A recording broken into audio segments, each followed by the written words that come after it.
Welcome to Penrose Learning, where we make understanding easy.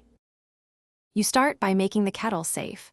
Unplug it and remove it from the base, then inspect externally for cracks, heavy scale, or loose connections. Once done, consult the user manual and confirm warranty or service options so you don't void coverage. Make sure you have a basic multimeter and protective gloves on hand for diagnostics. I will not show how to defeat safety features. Instead, we'll diagnose real faults that cause premature shutoff and pursue safe fixes. Now you perform non-destructive diagnostics. Measure continuity on the heating element and thermostat to identify open circuits, and visually inspect wiring and the lid switch without removing safety devices. Once done, descaling can resolve false cutouts, so try a vinegar or citric acid clean following the manual's procedure. Make sure to document any readings and take photos.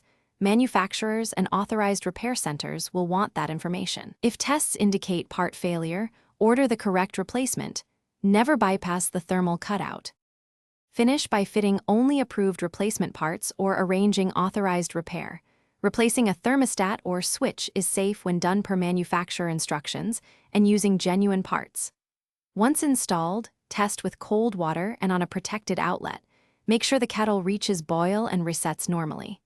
If the kettle still trips, stop using it. Persistent thermal cutout activation signals a real hazard. One key troubleshooting tip: never bypass the auto cut.